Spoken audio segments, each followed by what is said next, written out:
Broadcasting from the business capital of the world, this is the Podcast Business News Network. We're going to talk about something today that can really impact and change your life. And I'm going to say it right now. I'm going to hit you up with the F word. So be prepared for the F word. It's coming. And here it is: freedom. Do you truly have freedom in your life? All different types of freedom: financial freedom, free to do what you choose to do, and all of that. We're going to talk about that. He just happens to have a lot of knowledge in the financial arena, helps people get back on track financially, and also navigate life insurance and so much more. And he's back with us. Robb Hill joins us on the program. Hey, Robb, how's it going? Outstanding. I thank you for having me again, Steve. Wonderful to have you back. And this topic is it runs deep, because when you first say freedom, I think it conjures up in somebody's mind, well, yeah, I have freedom. I can do whatever I want. But can you really? It's almost like there's tentacles that go out when we talk about freedom. You know, are you free here? Are you free there? Are you free there? What are your thoughts on that? Well, first we gotta determine what exactly is freedom. And I would submit to you that freedom is choice. Freedom is choice. Okay. Sure. The more choices you have, the more freedom you have. However, freedom and responsibility are like front and back. You can't have one without the other one. When you have freedom without responsibility, what you have, my friend, is called chaos. Yeah. Okay. Okay. And so to truly be free means that you have choices. Right. And the way that our system is set up here is that they want us to think we have choices, but they're their choices. Okay. And so in order to get out of that, you have got to decide, because you here in this country, we got two options. You either learn how to manage debt, or you learn how to create wealth. 95% of the population is on the latter side. They learn how to manage debt. It looks good, it feels good, but in reality, are you free? No. You are chained to them bills. That new car note, that mortgage, all these things, they've got you chained, and that limits your choices. And so what do? We sit in front of a TV, a television, and just hope things get better. And we just go, oh, it's going to get better. I'm going to get a raise and all this kind of stuff. And there's so many things that play into that. But our socioeconomic status is fooling a lot of people. Because in reality, if you miss a couple of payments, the real owner will show up. Now, okay. I'm thinking about this. Can you manage debt and grow wealth? You know, the two things we just talked about here. Aren't you doing both typically at the same time? It's just a question of the ratio that you're doing it. Because aren't you always managing some type of debt? God willing, fantastic if you don't have any, and then you can focus on the wealth side. But isn't it sort of like this? And then the goal is the wealth side to make it more like that. Well, in theory, you're right. You're on point. But most people have no idea what wealth is. See, you can be rich or you can be wealthy. Right? There's a vast difference between those two. Rich means you got a lot of money. Wealth is passed down from generation to generation. Okay. Okay. And so what we have here is a lot of people have to decide what they want to do. Do you want to create wealth, or do you want to manage debt? And so, like I had mentioned in a previous meeting, that a portion of all that you earn is yours to keep. Why are you keeping that? It's not so you can just leave it sitting in a savings account. You have got to learn how to make money work for you, because there will come a day when you can't work for money. And this is where a lot of people miss the boat, because they, well, I don't have. But everything that they have is just flowing right through. Remember I had mentioned that that firm grip on an empty bag. This is where a lot of people find themselves at, and they find out too late. So we've got to wake up now and start realizing that I have got to learn how to make this money work for me. You take life insurance, for instance, okay? And you take life insurance and you take your cable bill, all right? Your cable bill is servicing you right now. You get that entertainment, you get to sit back and watch people pretend that they ain't got no money and all this kind of stuff. And you watch, well, I'm in that situation too, but they're just acting. And it keeps you in that place that makes you what I call complacent, okay? Then you're looking at that stream of those few dollars. That's a continuous stream that's flowing out of your life, okay? We need to stop that. And we can take that little bit of money, and over time, it becomes a lot of money. Why? Because you have learned how to place it in like a life insurance policy. Let's say you're spending $50 a month on your life insurance, you're spending $80, $90 a month on your cable bill. Where is the return on that cable bill? It's all in your mind. That life insurance policy, whether it's term, whole life, or whatever the case may be, is there. It's not being spent. It's being repositioned. And positioning is everything. It's all about your position. You look at any aspect of life, it's all about what position you're in that determines whether or not you're going to win. How do you know, Rob, how do you know that you truly have freedom, or as much freedom is possible in your life? How do you know when you've nailed that? When you can excuse me, when you can make a decision to do something and don't have to worry about who's going to say anything about it. When you can do what you want to do when you want to do it and don't have to worry about nobody screaming at you, that's when you got freedom. Okay. Now, I kind of say that out there, but it's not meant to be do whatever you want to do, see, because your freedom to swing your fist stops when you get to my nose, okay? So you got to have some responsibility along with that freedom. It's just like my or your 6-year-old kid comes in and says, "Dad, let me have the keys to the car." No, it ain't gonna happen. Why? Number one, he can't drive. Number two, he's not legally able to get behind the wheel of the car. Number three, he ain't responsible. Number four, there's so many things that would stop you from giving your 6-year-old the keys, right? But then you just take that and extrapolate it over to what we have now in our illustrious country, and we got everybody wanting to do what they want to do, but they don't want the responsibility that goes along with it. See, freedom without responsibility is chaos. So my mom used to tell me all the time. Yeah. Okay, go ahead. No, you go. I want to hear. Oh, yeah, my mom, she made a statement to me many, many years ago. She said, "Everything good to you ain't good for you." I didn't catch it then, but I got a firm grip on it now. Okay.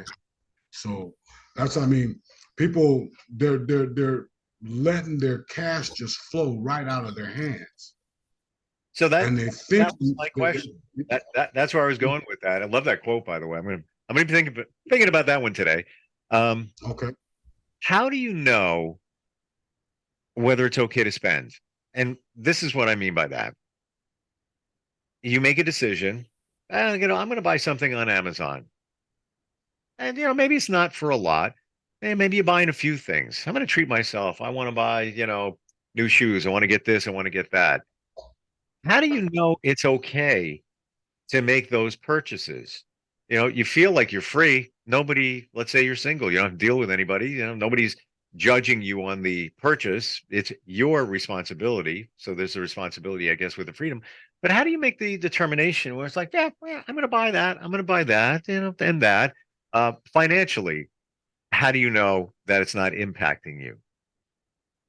Well, every financial decision that you make impacts you, whether you realize it or not. Every one of them does. The thing to look at it is this: you had mentioned the spending money, right? Spending money means that you're not gonna get no return. It's just gone. You trade your dollars for this pair of shoes or whatever the case may be. Sure. Or you can treat those dollars as soldiers and have them go out there and get prisoners, right? Like I was saying about that $50 a month life insurance policy that you have, all right? You're paying $50 a month. The return on that is 10,000, right? In the event something happens to you or whatever the case may be, your beneficiaries are going to receive that 10,000 as opposed to getting those shoes you bought on Amazon. Okay. Or continuing to watch that TV that has that continuous outflow of cash every month that's going into the ether as far as you are concerned. All right. So I would submit to people that there has to be a different way to get the information that you're getting. And what I found, Steve, what I found is that reading develops the powers of concentration and creative thinking. See, when you read from a powerful book, something that's going to put some meat on the bone, what happens is your mind goes through what I like to call mental gymnastics. Okay. You go from, wow, I didn't know that, to, man, could this really be true, to, could he possibly be right, to, maybe this will work. All right. So the financial instruments that we need to be knowledgeable about totally fly over our heads because we want this microwave situation. We want everything right now. It doesn't happen that way. Anything worth doing takes time and capital, money. To your point, You got to give it time. I say it all the time. Everything is work. Everything is work. You can't even just making plans. I have plans coming up this weekend and gathering a whole bunch of people together to do stuff. Gonna have a great time.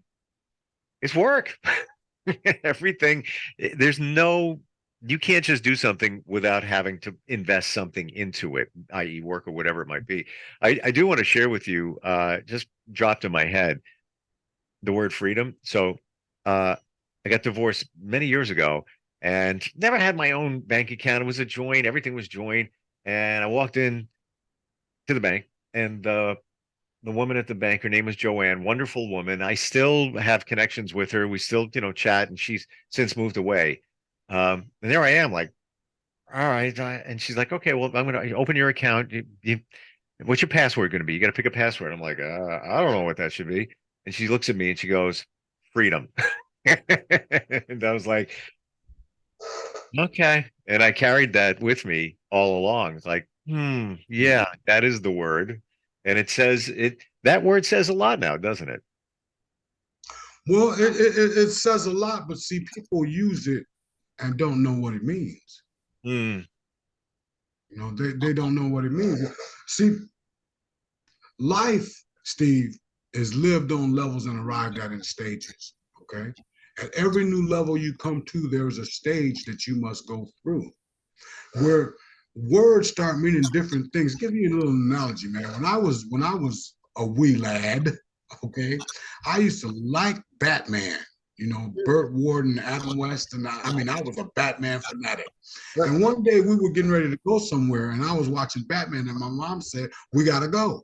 And so I clicked off the TV. We went somewhere, and I came back, and I ran to the TV and pulled it on, and Batman was gone. What happened to Batman? See, I went to a new level then. I realized that television has programming. Batman comes on at 4 o'clock and he goes off at 4:30. And then someone else comes on. See, I learned that lesson then. I have since been walking through this life and I'm seeing a lot of people that refuse to go through the stage of the next level. And therefore they stay stuck where they're at. And this is what we're talking about when we're talking about money and finances and all this kind of stuff. A lot of people look at money and they don't even see it. It just flows right through. It just keeps going. And they don't realize that there's going to come a day when you're going to wish that you had some of that money. that you had learned how to make those dollars work for you instead of against you, keeping you entertained and laughing. Oh, we had a great time. We had a great time. I sit down with a lot of our senior citizens, and I ask them, I said, if you knew what you know now, what would you do different? Many times I'd get a better job. I get an education to make more money and all this kind of stuff. But the first thing that I really get from people is I would have put more money away. I would have put more money away. Yeah. Wow. And I think the same thing. I should have along the way. And then, Yeah. you also assume that, if you have a 401k, you're putting it aside there, it's being taken care of, but, you're not in full control of that. You are in full control of putting money away. Well, the 401k, it evolved out of a law called ERISA, the Employee Retirement Income Security Act. And what that did was that took us off of the defined benefit retirement into the defined contribution retirement. Okay. The defined benefit was where you'd work somewhere for 30 years and they take care of you in your old age. Right. Well, that was fine back when they started it, right? Because they were on average, Caterpillar did a study, people on average were living 18 months in retirement. The market could stomach that. Back then, Caterpillar was the #1 earth mover equipment manufacturer in the world and all this kind of stuff. We were riding high. But they saw down the road, they said, well, look, with these medical advances and all this kind of stuff, people are not living 18 months in retirement. Now they're living 18 years in retirement. We can't stomach that. Business cannot stomach that. So what they did was they said, okay, we're going to take that defined benefit and we're going to make it a defined contribution. And then we're going to give these people choices. So what that law did, in my humble estimation, was it made every W-2 wage earner an investor, but didn't tell them about it. You got this 401k managed by these hedge fund managers and all this kind of stuff. Doesn't matter what it does. They're still going to get paid. Okay, they're still, whether it tanks or whatever, the stock market could drop through the floor, they're still going to get theirs. But then where is yours? Okay, this is what we got to do. See, they lay it out there and they say these are your choices, but they're their choices. Okay, they're their choices. If this 401k, you're going to match me. Well, why don't you match me when I put my money over here? Well, no, we can't do that. You got to put your money over here where we say you got to put it. You understand what I'm saying? Oh, well, totally. If you're going to match me what I'm saving, well, I don't want to put my money over there. I want to put my money over here. Then you find out what's really going on. See, what's really going on is that they are making money off of your money when you think it's your money. And then when you go to get that money out, it ain't there no more. And then they trick people into, well, you can borrow against your 401k to do this and do that. You're going to borrow money to go into debt. You listen to that. You're going to borrow money to go into debt. It sounds good compared to what? Okay. And so the way that the verbiage and the way that they lay things out there, and it's all smoke and mirrors. It's all smoke and mirrors. And I know people that have done just that. And Mm-hmm. I guess, if we want to be reasonable about it, it's a good emergency backup plan if you really, really, really need it. However, you shouldn't get to that point. And one friend in particular he just borrowed, really good friend. He borrowed against it, then paid it off, and then borrowed against it again. Why did he do that? Because, full on, he even admits it, he didn't make good financial choices. And that's all it is. That's it. And I mean, we're talking, he borrowed a lot of money against it, just because he got himself in debt. And he had a little extra money sitting on the side, and he just started squandering it away and not thinking about it. And he even said, I don't know. Extra. You said extra money? Extra money? Never seen it. Oh, okay. Let me clarify that. Let me clarify that. It was money that he was holding for somebody else, wasn't his money. Okay. Okay. And he started dipping into the money. Ooh, ooh, Yeah. ooh. And I was like, dude, how could you do that? What are you doing? Mhm. He goes, I didn't realize what was going on. Like when I came home and the landlord wants to get paid in cash and I didn't have time to go to the bank. So I was like, let me just take from there and I'll put back in. Blah, blah. Meanwhile, wait for it, $30,000 later, Mm, he's borrowing now mm. against so he can pay back the money he was holding for in a safe spot. So what my point here is there there's no, we think we have freedom, and this goes back to where we started from. We think we have freedom. We really don't. We really don't. But it's I guess it's if you get closer to having that freedom or more freedom, that's where your life feels better. Right? Does that sound right? Well, yeah, but I would submit to you that unbeknownst to us, we have abdicated our freedom and put it in the hands of someone else. Okay. Yeah. And we live in this right now, give it to me now society. They changed all of that. I go into that briefly in the first chapter of my book. I go into that briefly, how the consumer driven economy was birthed. Okay. A lot of people, that term flies over their head. Consumer driven economy. What does that mean? A consumer driven economy simply means this: you are not a producer. All right. You are not, you're not producing. All you're doing is consuming. And pretty soon that gravy train gonna run out. Okay. Notice around the country how they're building all these big buildings. They're nothing but warehouses. They're warehouses. Huge warehouses. I mean, you look at the size of an Amazon store. You know that Amazon doesn't make anything. Neither does Walmart. They don't make anything. Everything that they sell in their stores comes from somewhere else. Yeah. Yeah. And who's buying it? And who's buying it? We are. We are. We get so wrapped up into, oh, save money, live better. Oh my goodness. Do you know that's a flat out lie. You're just gonna get more stuff. That's That's a, Walmart's slogan. you're just gonna get more stuff. That's their That's it. slogan. More stuff. Right. Yeah. And in these parts where I am in the Northeast New York area, suburb of, it's the warehouses, and right here. I mean, I could if I hurl a rock hard enough, I'll hit the Amazon warehouse and the hub and all of that. Not even kidding.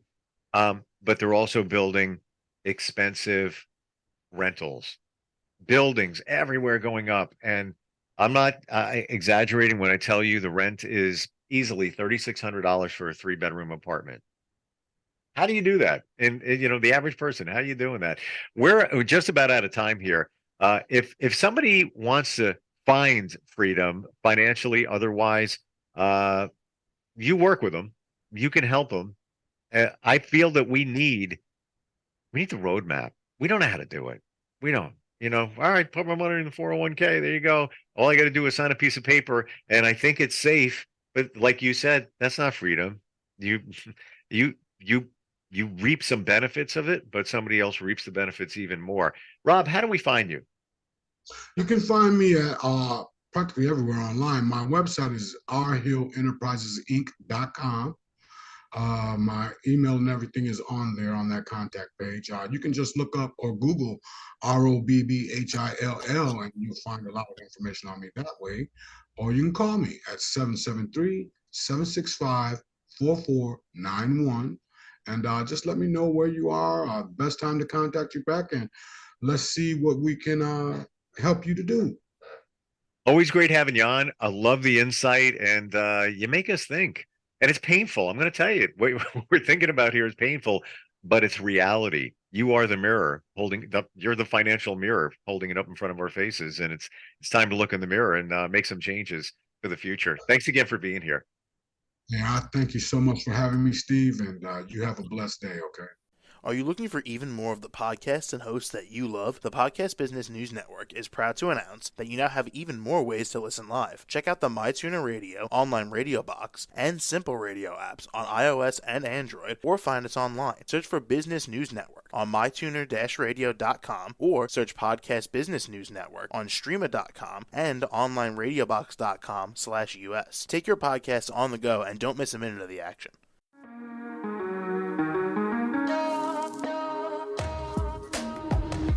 Broadcasting from the business capital of the world, this is the Podcast Business News Network.